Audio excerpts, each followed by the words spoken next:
Good day mga kabasyong, welcome sa aking YouTube channel. Kung di ka pa nakasubscribe sa aking YouTube channel, please like, share, and subscribe. And hit the notification bell para updated ka sa mga bagong videos na aking i-upload. And paki-like and follow na rin po ang ating Facebook page. So, sa video na to, tuturo ko sa inyo kung paano mag-set ng choke. Kasi maraming nagme-message sa akin, tsaka maraming may problema rito with regards sa ating choke. So, early morning start. Kasi sa akin kasi EE90, ang gamit ko hindi automatic choke mga kabasyong. Ito yung tinatawag nilang automatic choke. So sa loob nito may coil yan. Once na naheated, ito connected ito. Nag-iisang wire na ito is positive to mga kabasyong. Upon on ng engine, ating key on, magkakaroon na siya ng current flow. Then yan, mag-start na siyang uminit. Tapos yung ituturo ko dito is kung paano mag-set nito. Ayan. Sa makita yan. So, ito, yan ay nakaganyan, no? So, nakasara yan. Totally close.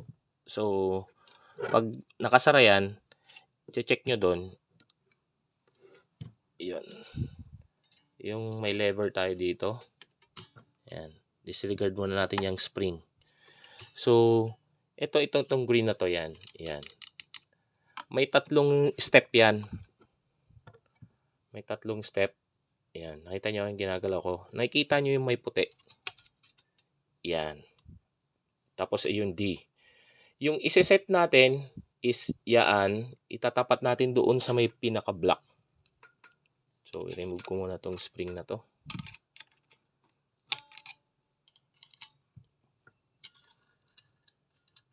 Yan. Para makita.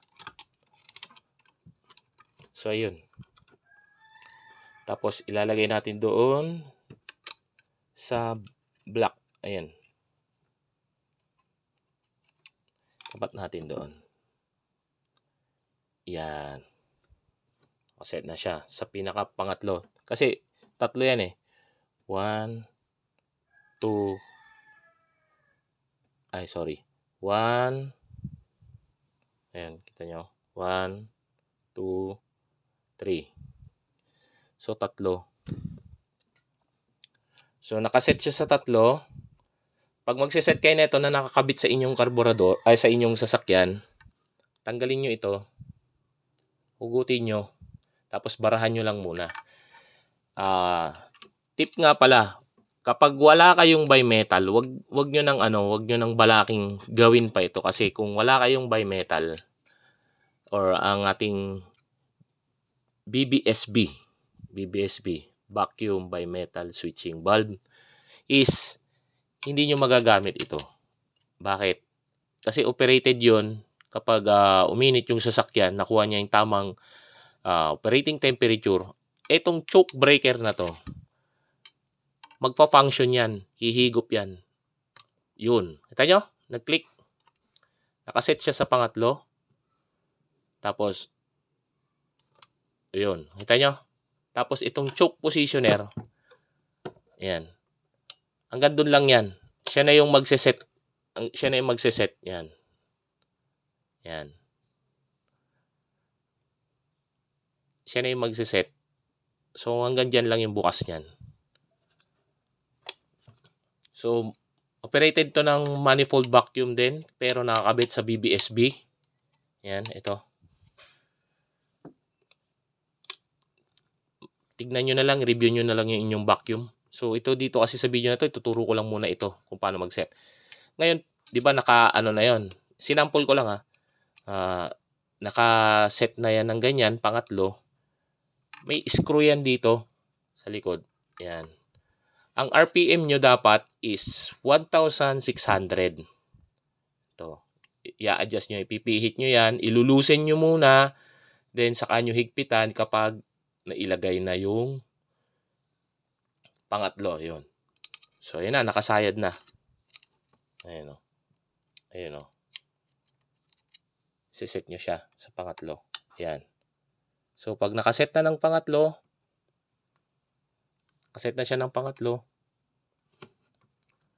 saka nyo siya higpitan. Tapos tignan nyo yung RPM nyo dapat 1,600. Yan. Tapos, pumunta kayo sa dashpot. Kaso wala tong dashpot na to. Ito kasi yung nilagay namin sa 4K. So, nandito yon. Tanggalin nyo yung vacuum na nandito. Ito. Na nakakonekta doon sa ating dashpot. Imagine na lang mga kabasyo kasi wala yung ano natin eh. Wala yung dashpot. Hindi ako nakakuha ng sample. Although meron ako nun sa bahay.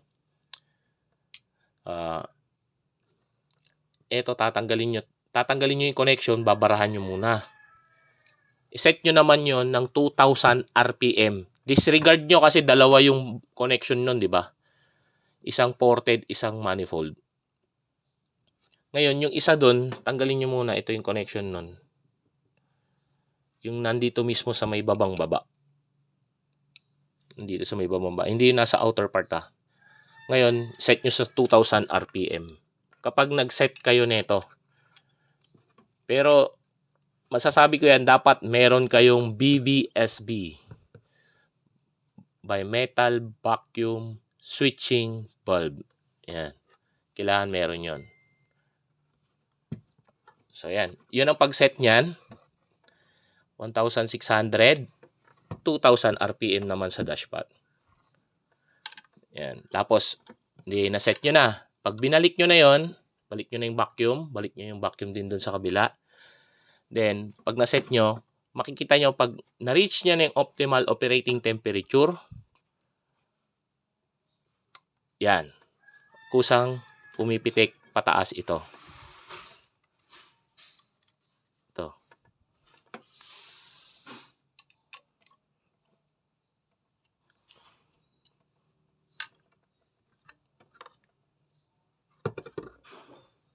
So, set natin ulit.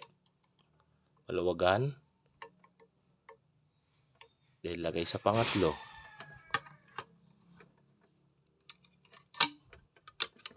Yan. Sa pangatlo na siya. Ngayon, nakakabit na, no? Nakakabit na. Pag na-reach niya na yung optimal operating temperature, tingnan nyo ha. Oh. Yung choke breaker, tinanggal niya na yon. So, nag-release naman na ito. Tapos, sasandal na dapat yung dito. Yan. Idle speed screw natin. Dapat 800. Mag-set nyo na rin siya ng 800. Yan. So, yan. Pag na-set nyo na ng 800 yon, tignan nyo yung dito sa may dashpot, dapat yung tornilyo, kasi ito dumidepende ito sa lakas ng vacuum. Ito na yung tip niyan mga kabasyong ha. Kahit anong set natin, may bimetal tayo, all goods, all working. Working din ang ating choke. Working din ang ating diaphragm. Itong ating de-choke. Tapos ang ating choke positioner. Working lahat. Pero may diferensya sa vacuum. Medyo malabo nyo ma-reach yung ganong makuha yung ginugusto nyo. Kasi it's either mahina yung vacuum nyo. Una, mga kabasyong, mahina yung vacuum. Pangalawa, may vacuum leak kayo. Yan. Ano ba yung pwedeng maging cause ng mahinang vacuum? Yung inyong timing hindi maganda, hindi maayos, hindi nakaset sa tamang timing. So, dapat naka-timing. Kapag ang gasolina nyo is premium, so, ang inaano kung kung ang octane nyo is, katulad sa akin, 96, ang ginagamit ko is 12 to 13 degree. Pero kung unleaded lang kayo, 10 degree lang yon. 10 degree lang. Tapos, ang inyong tune ng inyong mga valvula is dapat nakalapat ng maayos. Kaya doon muna kayo magpo-focus kung gusto nyong palakasin ang inyong karburador at ibalik sa tamang tono. Hindi basta-basta pupunta ka kagad sa karburador mga kabasyong ha. Wag kayo muna kung ang lapat ng valvula nyo is tama, nasa tama yung timing, Okay na lahat, wala kang vacuum leak, saka nyo iset ito. Kumpleto kayo ng bimetal, yung BBSB, yan. Saka nyo lang gagawin ito. Tapos may isa pa akong tip mga kabasyong. Sa katagalan ng spring dito sa loob, di ba lagi siyang umiinit? Lumalambot din yun. Wala na siyang kapasidad para hatakin pabalik ito. Ito. Ito actually ito matigas oh. Tumitigas nga eh. Kaya dapat ito nilulubricate to mga to kabasyong. Yan, mga kabasyong yan. Ngayon, may nabibili ba na parts ng choke? Automatic choke? Meron pero abroad na mga kabasyong. Kapilitan kung gusto mo talagang ilagay sa tama yung inyong sasakyan, ang gawin nyo, bibili kayo ng bagong karburador. Yung quality na karburador. Makukuha, babalik at babalik yung dating, yung inyong inaasam na maibalik sa tamang ano. So, ano yung mga cost na kung hindi tama yung mga set ng ating karburador? Siyempre, malakas sa gas, mahina humatak. Yun na yun, dalawa.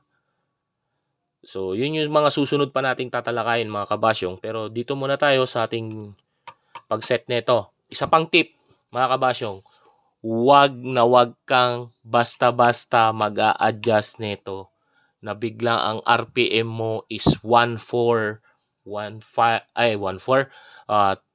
5,000 nang biglaan ng start ng sasakyan. Bakit? Good luck sa balbula mo. Paano kung wala sa timing? Paano kung hindi maganda yung lapat? Mababaluktutan ka ng balbula. Masisira yung cylinder head. Valve guide nyo. Sigurado yan. Take it from me. Na-experience ko na yan mga kabasyong. Experience ko na yan. So, yun, binibigay ko sa inyo, wag basta-basta maggagalaw ng ganito na isineset. Kasi meron akong yung mga nakikita, ginagawa nila, basta-basta nila sineset. Hindi wag nyong gagayahin yung ganon. Ito, by experience ko na kasi ito na yung na pag-aralan na na encounter natin sa field.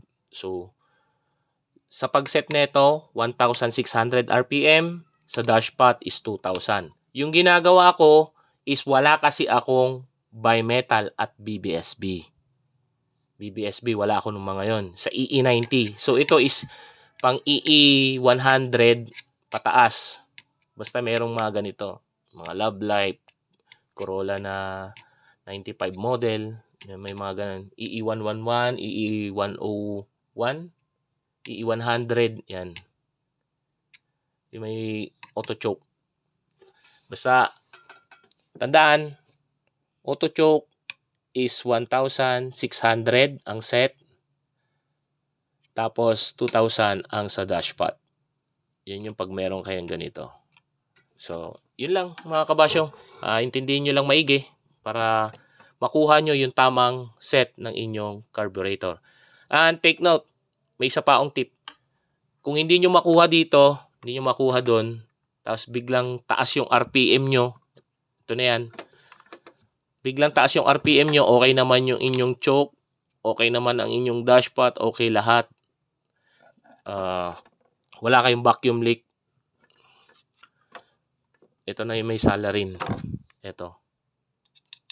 Butterfly dito. Sigurado ako dyan, worn out na, may siwang na konti. Kahit anong adjust nyo, kahit anong timpla nyo rito sa idle speed screw, kahit anong tira nyo rito sa choke positioner, yan. Dito sa choke positioner kasi siya yung mag-hold nyan eh. Sa inyong choke, automatic choke is useless kapag ito ang sira. Ang ating throttle body, itong butterfly. Yan, dalawa na yan. Kapag yan ang may tama, hindi ko ina-advise din na ipa-machine shop. Bakit? Kasi na-worn out din agad. Kasi nag-iiba na yung set niya. So, ang tanging solusyon na lang nun, palitan ng bagong throttle body kung meron kayong kung meron kayong mabibili sa abroad or any sa mga auto parts, nagbebenta, selling na goods pa yung ganito. Basta makikita nyo naman, lapat dapat yan. Kapag hindi nag-i-engage yung hindi muna, wala kayong in-engage kahit isa. Kahit itong speed screw. Yan. So, yan. Sana may nakuha kayong idea sa akin, kabasyong. At paki-share na lang tong video na to para mas marami tayong matulungan at mabigyan ng kaalaman pagdating sa pag-DIY. So, yun lang. Maraming salamat, kabasyong. Happy New Year. Merry Christmas and Happy New Year. So, yun lang. Maraming salamat ulit. God bless sa ating lahat.